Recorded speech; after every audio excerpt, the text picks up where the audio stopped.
Hello, I'm Evan Mitchell, music director of the Kingston Symphony Orchestra, and as always, I'm incredibly excited to be here on stage at the gorgeous Isabel Bader Centre for the Performing Arts. This Sunday, we have a concert filled with delightful, emotional, deep, and resonant music, which represents the coming of age of all three of its composers. We begin with Coming Together, which has already become an absolute classic in the chamber music world. This is an activist piece composed in 1971 by Frederick Rzewski, and it remains his most popular work.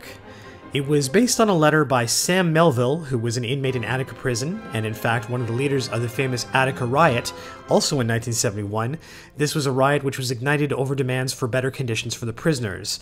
This proved to be the muse for Rzewski, and he wrote this incredibly powerful and relentless piece. Interestingly enough, a piece written for no fixed ensemble. Sunday's performance may very well mark the very first time that this piece has been attempted by an orchestra, so that's yet another element to look forward to. Rachmaninoff's first piano concerto was written when he was 18 years old, which on the surface would hardly seem like the best choice for a specimen of mature writing.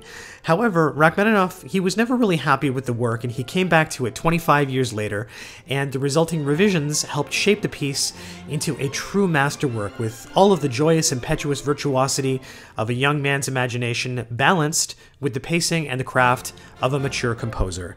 It's a magnificent work, and it will of course be played to perfection by Evan Yu, our good friend, piano superstar, and extraordinary interpreter of Rachmaninoff. We're delighted, as always, to have Evan return and continue the Rachmaninoff cycle that we are performing, and I'm sure you will find this to be a breathtaking realization of Rachmaninoff's first piano concerto. And finally, we come to Beethoven's Fourth Symphony. After the revolution of the Third Symphony, and with already a plan on the horizon for the unbelievable disruption that the Fifth Symphony will bring, Beethoven decided to make his Fourth Symphony a personal and lyrical and achingly beautiful step between two much more sweeping works. But don't let that fool you, the Fourth Symphony is a treasure.